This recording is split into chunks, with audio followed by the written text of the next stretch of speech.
Shalom Bapak Ibu yang dikasih oleh Tuhan. Mari kita berjumpa kembali dalam renungan. Kita sehat, kita kuat. Salam sejahtera buat semuanya dimanapun saudara berada. Seperti biasa kita angkat pujian, kita menyembah Dia, dan kita dengar apa yang mau Tuhan sampaikan hari ini buat kita. Haleluya.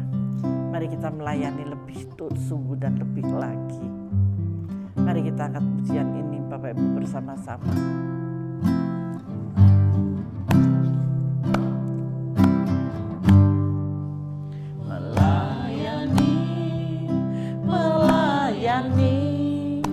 Lebih sungguh, amin, amin.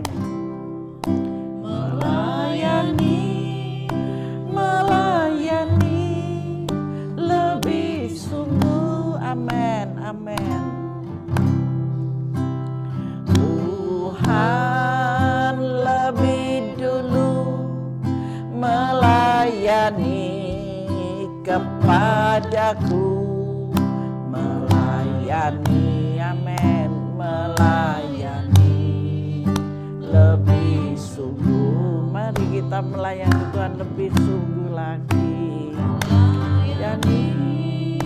Melayani lebih sungguh, haleluya, haleluya. Melayani lebih sungguh, ya Tuhan, kami mau lebih sungguh melayani Engkau Bapa. Lebih dulu melayani kepadaku, amin. Melayani lebih sungguh. Mari kita mengasihi yang lebih lagi. Mengasihi lebih sungguh. Bapa, Engkau yang memberikan roh kemampuan kepada setiap kami untuk mengasihi lebih sungguh.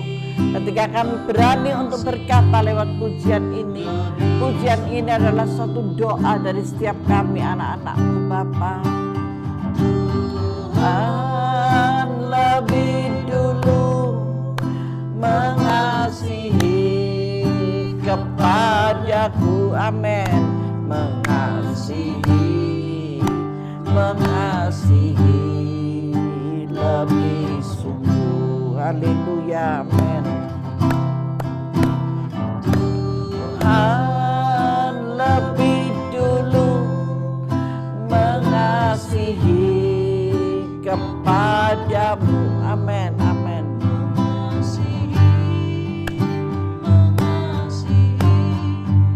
Lebih sungguh.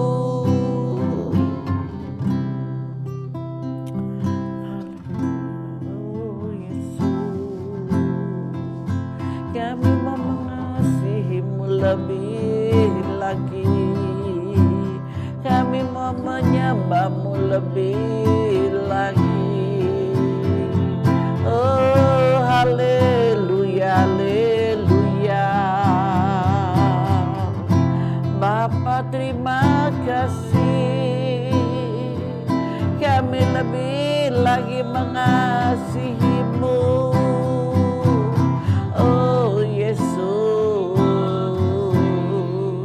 Terima kasih Bapa, haleluya, haleluya. Terima kasih Tuhan, terima kasih Yesus, terima kasih. Oh, haleluya, haleluya.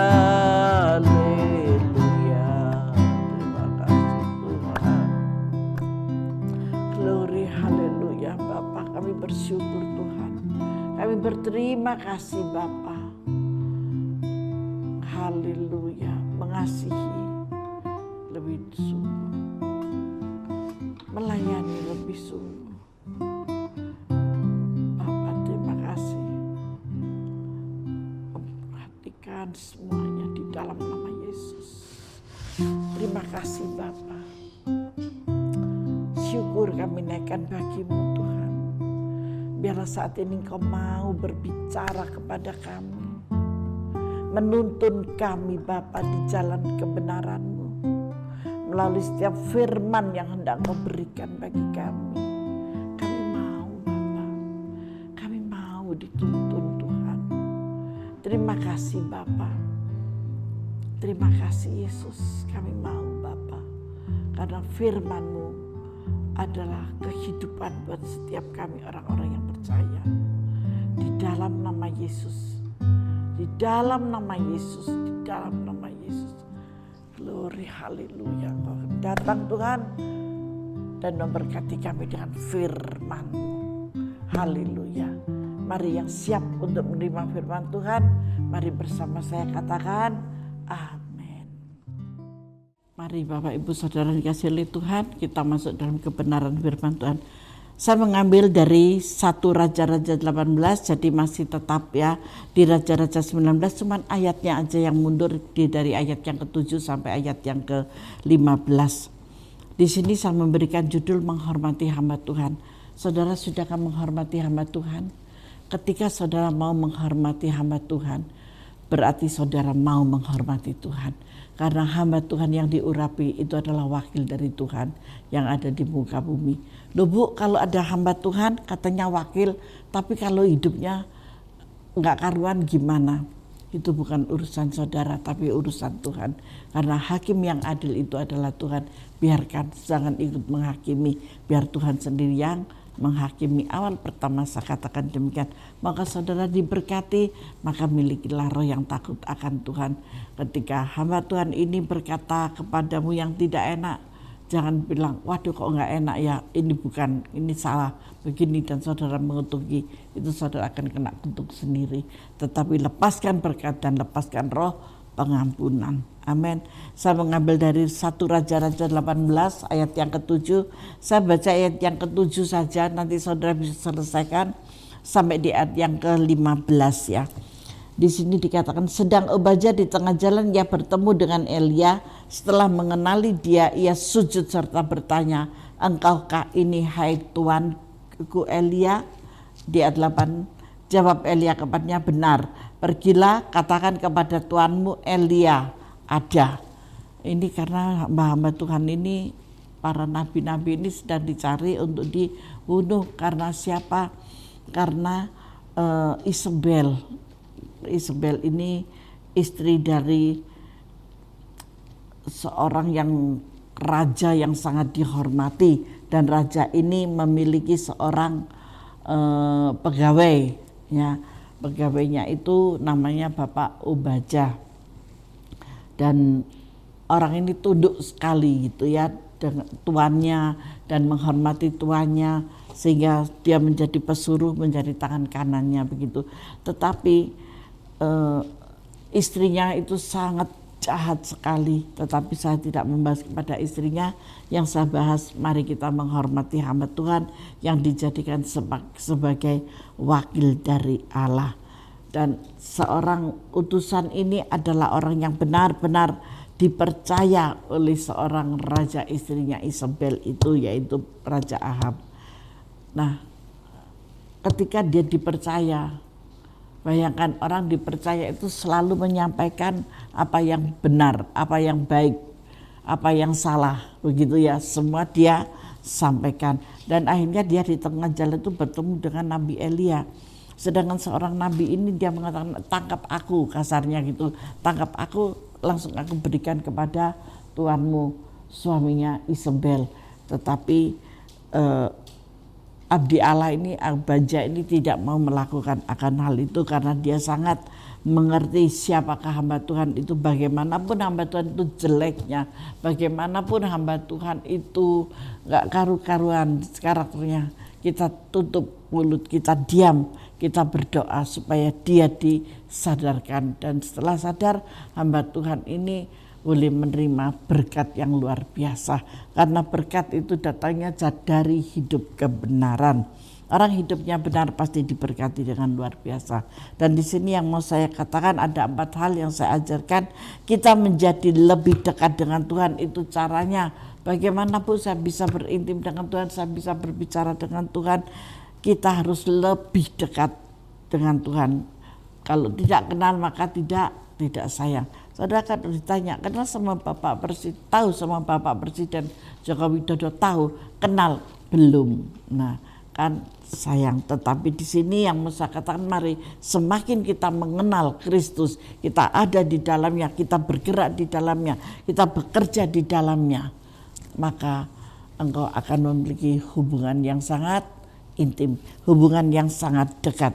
Pertama, kita menjadi lebih dekat dengan Tuhan. Makin kita menghormati hamba Tuhan, makin kita punya hati yang terbuka untuk Tuhan. Ada amin.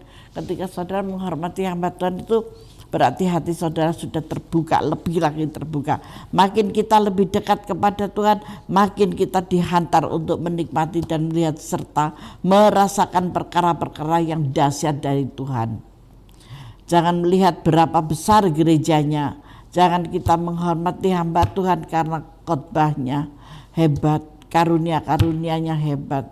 Kalau kita menghormati Tuhan hanya dari kulit luar seperti itu, maka kita orang yang munafik. Ada amin. Haleluya. Kita harus menghormati hamba Tuhan bukan karena apa yang mampu dia kerjakan dan apa yang dia miliki, tetapi karena Tuhan sudah memilih dia. Dengan kita menghormati hamba Tuhan, maka kita akan lebih dekat dengan Tuhan. Ketika saudara menghormati seorang hamba Tuhan ini, saudara lebih lagi dekat, lebih lagi dekat. Jangan gampang putus asa, jangan gampang marah. Nanti gak dikasih kepercayaan ini marah, gak dikasih kepercayaan ini marah. Buang itu semuanya. Hiduplah dalam manusia yang baru. Haleluya. Tuhan luar biasa ya. Di bagian yang kedua, kita menjadi terbiasa untuk hidup takut akan Tuhan. Saudara akan terbiasa kalau saudara dekat hubungannya dengan hamba Tuhan karena dia adalah wakil Tuhan. Terus dekat, akhirnya saudara akan hidup benar, hidup kudus, dan hidupnya semakin dekat kepada Tuhan, tidak jauh lagi kepada Tuhan. Bukankah ini penting? Ketika kita belajar menghormati hamba Tuhan, kita juga belajar hidup takut akan Tuhan. Ya, saya katakan ya, kalau saudara bisa menghormati hamba Tuhan, berarti saudara menghormati Tuhan. Ketika saudara menghormati Tuhan, hati Tuhan disenangkan luar biasa. Akhirnya apa? Akhirnya saudara akan memperoleh berkat yang luar biasa. Salah satu contoh, janda di Sarfat. Dia hanya memiliki segenggam tepung. Dia katakan, kalau ini tak makan sama anakku, aku sudah lapar dan kematian terjadi. Tetapi Elia Tuhan utus di tengah-tengah janda Sarfat ini. Amin. Tuhan tahu setiap kebutuhan kita. Tuhan tahu setiap persoalan kita. Tuhan tahu setiap masalah-masalah yang kita hadapi. Maka Tuhan yang mengasihi saudara dan saya, dia tidak pernah meninggalkan engkau. Sehingga dituliskannya di dalam Raja-Raja ini mengenai Obadya dan Isabel. Isabel itu adalah iblis yang licik. Dia adalah yang jahat. Segala sesuatu yang jahat itu akan mendatangkan kebinasaan. Hal yang ketiga, kita akan selalu memiliki hati yang lembut. Amin. Saat kita belajar untuk menghormati hamba Tuhan, maka hati kita makin hari makin lembut. Semakin engkau menempel, engkau akan tertransfer dari orang ini. Tapi hamba Tuhan yang benar-benar hamba Tuhan loh ya, bukan hamba-hamba Tuhan yang palsu. Saya mau yang hamba-hamba Tuhan yang benar. Engkau akan menempel dan engkau akan tertransfer. Hati kita makin hari makin menerima orang lain apa adanya, mulai terkontaminasi. Ketika kita belajar untuk menghormati hamba Tuhan, maka kita tahu bahwa hamba Tuhan itu juga adalah manusia biasa yang punya kelemahan dan kekurangan. Semakin kau dekat dengan hamba Tuhan ini dan kau mengerti semuanya, jangan diguncingkan, jangan dibicarakan, karena hamba Tuhan itu juga manusia yang memiliki kelemahan. Hamba Tuhan ini juga punya keluarga, dia punya masalah juga. Jadi jangan sampai diewer-ewer, tahu diewer-ewer, diomong-omongin ke orang banyak. Kalau saudara semakin dekat dengan hamba-hamba Tuhan ini, jangan engkau, waduh si A itu begini, oh ibu ini begini, dia begini dan begitu. Enggak usah, itu urusannya dia dengan Tuhan. Yang terpenting impartasi kuasa Roh Kudus mengalir di dalam roh saudara. Faham dari ayat yang saya dari kupasan yang saya bawa ini, kita ada di mana? Di Raja-Raja 18 ayat yang ke-7 sampai ayat yang ke-15. Karena apa? Karena segala air saja kalau kita berikan kepada seseorang karena nama Tuhan, maka Tuhan akan berkati kita berlipat kali ganda. Itu kalau cuman air, apalagi hati kita. Kita bisa menjaga dia, kita bisa menjadi partner kinerjanya, kita bisa menjadi sahabat dari hamba Tuhan ini, kita bisa berbincang dengan hamba Tuhan ini begitu dekat sekali. Percayalah, kuasa yang ada di hamba Tuhan ini, berkat yang ada di hamba Tuhan ini akan tertransfer kepada saudara. Dan saudara yang dekat dengan hamba Tuhan ini, segala kelemah lembutannya, segala penguasaan dirinya itu akan tertransfer kepada saudara. Mari dekat-dekat dengan hamba Tuhan, tapi cari hamba Tuhan yang benar-benar hamba Tuhan loh ya, jangan yang lain gitu ya. Nanti kalau saudara berjumpa dengan hamba uang, nanti saudara akan kecewa yang dalam dan saudara akan meninggalkan Yesus. Tetapi mari kita dekat dengan hamba-hamba Tuhan, pahami dalam segala kekurangannya, karena beliau juga manusia biasa yang dalam kelemahan. Hal yang keempat, kita pasti diberkati oleh Tuhan. Jangan khawatir. Seorang janda Sarfat ketika dia menerima Elia dan dia mau memberikan apa yang disampaikan oleh Elia, berikan sedikit saja tepung itu untuk aku, buatkan dulu untuk aku, setelah itu untuk ibu dan untuk anak ibu. Kalau janda ini tidak mau taat, bisa enggak wis eman-eman, tapi ya wis enggak apa-apa, aku ambil sedikit, aku buatkan buat engkau ibu. Ibu ini membuatkan buat Elia dan diberikan kepada Elia, dan Elia mendoakan. Akhirnya apa yang terjadi? Dimakan, dan sisanya dimakan terus oleh ibu dan anaknya, tidak pernah habis. Panjang, yang tadinya dikatakan sekarang aku makan ini, sekarang juga aku mati karena sudah lapar. Tetapi ibu ini dengan taat, dia menghormati Elia sebagai abdi Allah dan dia mengalami mujizat yang besar. Saudara mau menikmati mujizat yang besar, hormati hamba-hamba Tuhan. Saya nggak nakut-nakut, ini kenyataan loh ya. Hal yang keempat ya, kita pasti diberkati oleh Tuhan. Salah satu bagian dari perjanjian Tuhan adalah kalau kita menghormati hamba-hamba Tuhan, maka berkat Tuhan akan diperintahkan. Alkitab berkata kepada Abraham tentang Israel, hamba-hamba Tuhan ini. Tuhan berkata, siapa yang memberkati kamu akan diberkati, dan siapa yang mengutuk kamu akan dikutuk. Itu juga berlaku bagi setiap kita, hamba-hamba Tuhan. Jadi bukan cuma saudara, tetapi saya pun sebagai hamba Tuhan, saya juga ketika saya tidak menghormati hamba Tuhan yang lain, saya pun juga akan mendapat kutuk. Tetapi ketika saya menghormati hamba Tuhan ini, maka saya juga diberkati. Amin. Ada amin? Haleluya. Tuhan Yesus sungguh luar biasa buat kita. Di ayat yang ke-8, jawab Elia kepadanya, benar. Pergilah, katakan kepada tuanmu, Elia ada. Tetapi apa yang dikatakan oleh abdi Allah ini, tetapi jawab Obadya, apakah dosa yang telah kuperbuat, maka engkau hendak menyerahkan hambamu ini kepada Ahab supaya aku dibunuhnya? Kalau itu benar-benar Elia dan dia tidak mau menangkap, dia akan dibunuhnya sendiri. Kalau sampai ada kesalahan, maka dari itu dia pun juga tidak mau melakukannya. Dia tahu dia harus menghormati hamba Tuhan. Amin. Saudaraku, kalau kita berkata mengasihi dan menghormati Tuhan, maka itu akan terbukti dan kita akan menghormati hamba-hamba Tuhan yang telah dipilih dan diperkenan oleh Tuhan. Biar hidup saudara berkenan di hadapan Tuhan, mari kita lakukan apa yang Tuhan perintahkan melalui firman-Nya ini. Haleluya. Pengajaran yang sungguh indah sekalipun singkat, tetapi saya yakin dan percaya ketika Roh Kudus bekerja di dalam saudara dan saudara menanggapinya, saudara sudah memiliki hidup yang baru. Amin. Tuhan Yesus memberkati. Mari kita masuk dalam doa. Bapa, terima kasih, kami bersyukur Tuhan, Engkau sudah mengupas, Engkau sudah mengajarkan di dalam kebenaran firman-Mu. Biarlah kami akan selalu menghormati hamba-hamba Tuhan ini.